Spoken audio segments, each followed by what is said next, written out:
The panel discussion also you have heard, a lot of discussion has happened how to take it forward. So this policy making, what are these? So this session is all about making the awareness about what the policies from the government side are, what initiatives have been taken.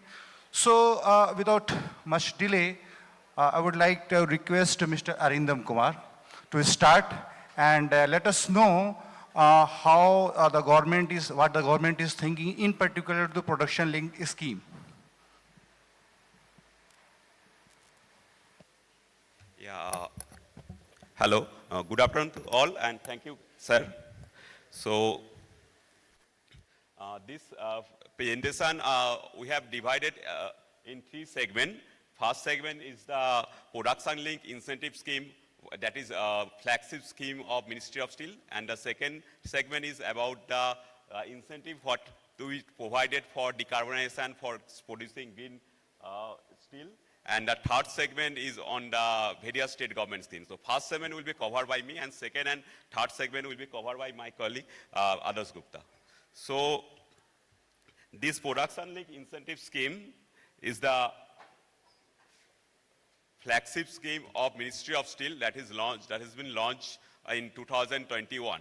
The first round, around 44 projects has been approved, and in the second round, that is launched in this year only, January 2025, and where around 42 projects from 25 companies and participated. And this total incentive budget has been allocated for this scheme. It is rupees 6,322 crores, and among that, as on date, expecting for the considering first and second round altogether, around 4,000 crore will be disbursed. The scheme tenure, it is a 5 years period, and total 5 product subcategory has been covered. Which is mainly in the nature of certain strategic sector, and certain the product which is presently not produced in India or very limited production, and the import category is high. Considering those things, this total 25 bot category has been selected. So as I already spoke about that, already first and second round of scheme has been launched, and this is the certain statistics of the achievement with respect to investment and production and employment generation figure for the first and second round. Going and with the seeing this overwhelming response for first and second round, Ministry of Steel now has been launched the third round of incentive scheme of this PLI scheme. This is and launched in this month only. This is 4th November 2025. While and this while the develop, and one important fact is that MECON is the project management agency for implementing the scheme, and while devising the third round of product subcategory for third round of scheme, the special care has been taken to cover the product to cover the very strategic sector of product, and the certain product which is a very limited production or almost nil production, and the product which are where as such is very limited response received on first and second round.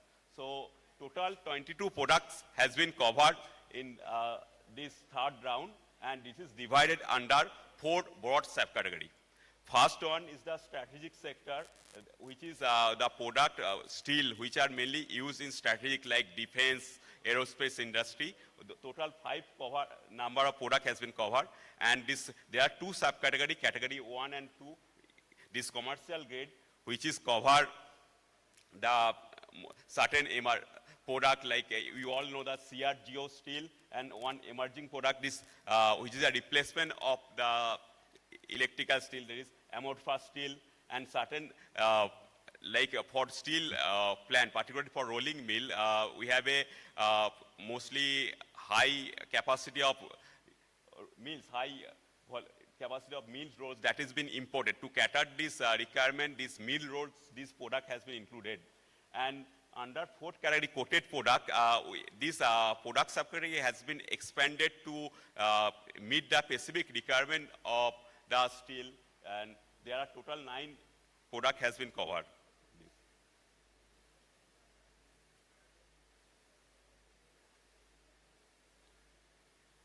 These are some salient features of this third round of scheme, where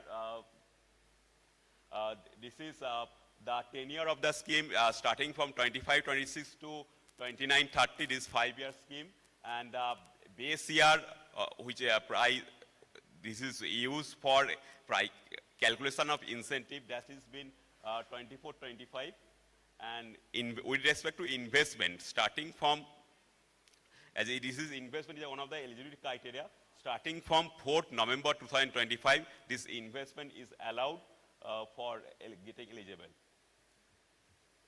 And I am coming to the next slide. This is very important to note that the key changes, whatever has been made in the third round with respect to first and second round, to more inclusive participation of the participant, so certain more flexibility has been, and relaxation has been given in this third round, where it has been given that the eligibility criteria with respect to investment and product capacity has been reduced substantially. Then earlier there is scheme for year-wise increment, the rate, that minimum this much of increase of production you have to take place, you have to made for year-wise. That requirement also means removed, that any incremental production will be allowed for incentive. And one of the other factors is this price, weighted average price, which is used for incentive calculation, that has been revised from FY 1920 to 2024-25 to take care of the more recent price of the steel. And there is another flexibility with respect to incentive claim also been provided. Earlier, the incentive was been allowed to submit, incentive claim was allowed to submit on annual basis. Now, applicant can claim the incentive on quarterly as well as semi-annually basis.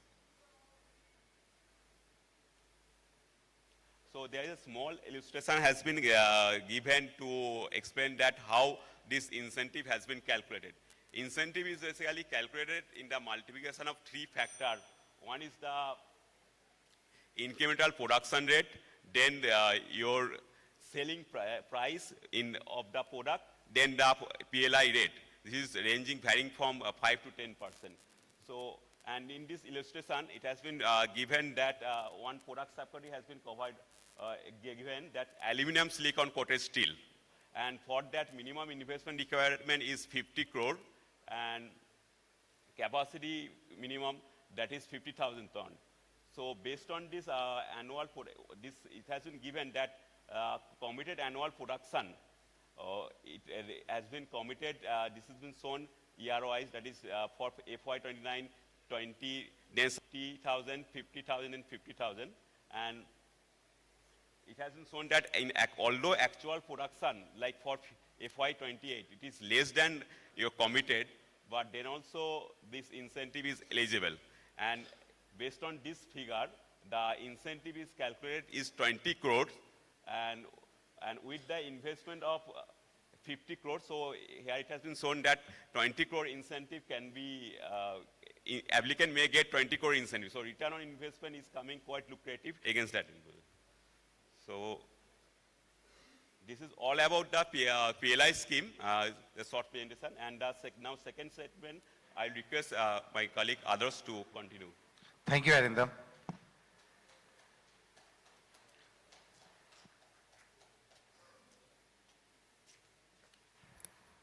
Yeah, good afternoon, everyone. So the second segment is on the fiscal incentives available for adopting decarbonization strategies and producing green steel.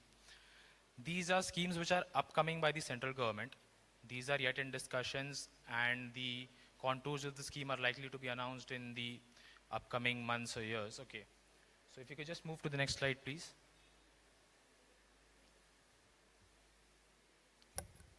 Okay. So this is the need for incentivizing green steel. I'll just take a minute because this has already been discussed at length in the earlier sessions as well as the panel discussions. Why it is important to incentivize? Number one, obviously, the steel industry is one of the highest contributors to the carbon emissions in the country. Secondly, whoever adopts for the decarbonization strategies, they have to bear a huge branch of the cost, and hence it's requirement to incentivize them. Thirdly, emission targets have been prescribed for a few number of obligated entities who have to comply with the incentives by FY 25, 26, 26, 27. So that is the reason that since companies will be adopting strategies, it's necessary to incentivize them. And lastly, the overall objective, as we all know, cannot be achieved only with the help of ISPs, and hence it is an utmost priority that the secondary steel producers also have to contribute to this overall objective, and hence until and unless we incentivize them, the overall objective of being net zero or reducing carbon emissions, both will be futile. So this is just a gist of what could be coming in the upcoming years. The government may roll out incentives in the short term for energy efficiency, for using renewable energy, for using high quality pellets, and for increased use of scrap. So for example, if let's say a company is adopting a technology or an equipment which reduces your CO2 emissions considerably, the government may incentivize you on using those investments or technologies in the form of cashbacks, in the form of interest subsidies, or in the form of credit risk guarantees, because your lenders have a bit of an apprehension at this stage as to whether this will be a feasible project or not. Secondly, use of renewable energies, I mean, not a new topic as of now, and many companies have already moved to using renewable energy over thermal energy. So the use of the setting up of solar power plants or wind energy or hydel energy can help you utilize benefits in the form of waiver of tariff charges, in the form of rebates, in the form of duty exemptions. So that is there for renewable energy. Thirdly, for the SSIs, the use of pelletization or the beneficiation process has been given a priority, reason being because a large number of SSIs will be engaged in the pelletization process. And if we do incentivize them, then a considerable portion of the CO2 emissions which are generated through the SSIs can come down rapidly. And lastly, the use of scrap, as we all know, the recycling and promoting circular economy, that has always been the objective. And the higher quantum of scrap we use, that will help reduce us the carbon emission. And hence, tax incentives as well as GST rate reductions are being planned out by the central government. And there are more strategies in the medium to long term, but as of now, incentive policies are being designed for the short-term strategies. Obviously, those medium and long terms is your go-to strategy, because until and unless we achieve that, the objective of becoming net zero is never going to be successful. But yes, as of now, the government is planning for the short-term strategies. Next, we come to these incentives which are offered by the state government. So till now, we've been talking about what central government has in offer. Now we are coming to what state governments are doing. There are several states which are promoting this specialty steel segment, the use of renewable energy, they are promoting using of scrap or circular economy. So how do states incentivize? Now we had a look at the central government schemes, say for the PLI or the upcoming green steel incentives. But when we come to the state governments, they generally have 3-4 certain types of incentives which they offer to fresh investments. For example, they'll give you a capital subsidy, which is nothing but a cashback in terms of percentage of your investment. So let's say if you are setting up a project which entails an investment of 500 crores, they might give you a 20% cashback, which comes around to 800 crores or maybe a little less. Nextly is net SGST reimbursement. Now, what net SGST reimbursement means is the products which we are selling and the amount of GST which we pay to the state government in cash, that or a portion of that SGST amount is being reimbursed to companies. And this is for a certain period of years, let's say 7 years, 10 years. So since the first one was in the form of cashback of investment, the second one is in the form of tax reimbursements. And then we have the power related incentives in the form of tariff rebates or in the form of duty exemptions. This also ranges in the range of 1 to rupees 2 per unit, and again for a certain period of years. And all this which I am telling from state government's perspective, this is in addition to what you are offered in central government incentives in most of the states. There might be few states which do offer even a top-up on the PLI scheme. For example, let's say if you're saying receiving 20% benefits on the PLI scheme, they might give you a 5% top-up. This is just a brief description of what several states offer. And since I've already explained the type of incentives, I'll just skip this part. And lastly, in continuation to what my colleague Arindam mentioned, which says let's say if you're setting up a 50 crore project for an aluminum silicon coated line, and if let's say this is set up in the state of Odisha, now in addition to the 20 crores which already you have received under the PLI scheme, the Odisha government can offer you incentives in the range of 30 to 40 crores or even more than that. Now why this is happening? Because the type of incentives which you look into which state of Odisha is offering, this is capital subsidy and net SGST, which is completely different from what the PLI scheme is offering. PLI is an integral scheme which is to promote the manufacturing of specialty steel, which offers a turnover-linked subsidy, and those two are capital subsidies and net SGST reimbursement. And hence, if you look at a combined level, this can considerably increase your ROI of the project. Also, states like Odisha or Andhra Pradesh or Maharashtra, they have been giving significant thrust to use of renewable energies. For example, if you're looking at Odisha, if you're setting up a solar power plant, you get additional incentives on top of what I've already mentioned. And this is all in addition to the central government incentives. So, yeah, to summarize, if you are adopting the new strategies and new technologies which are the need of the hour, then the central as well as the state government is more than happy to contribute to your project, and they'll help you achieve the desired objectives.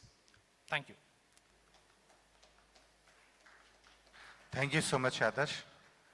I think if one or two questions we can take if anybody has, any particular schemes, there may be a lot, but if there is any one or two questions I can take from audience. Is there any?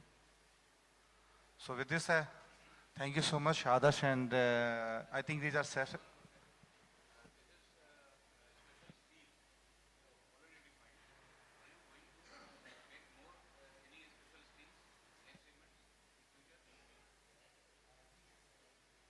Is it, it is related to steel quality you are talking? So, if Arindam allows, I take this question. So this, you have a relevant question. Specialty steel is a very generic name given to the very class of these steel grades. This is no particular steel grade. You go pinpoint and say that this is specialty steel. Basically, it comes from the application and the demand side, and the niche, it's a more demand and quality means high value end products there. So those are classified. If it addresses your question, and that's it. Right, sir? Thank you, sir. Thank you. Thank you, sir. Thank you. It's over to you, ma'am.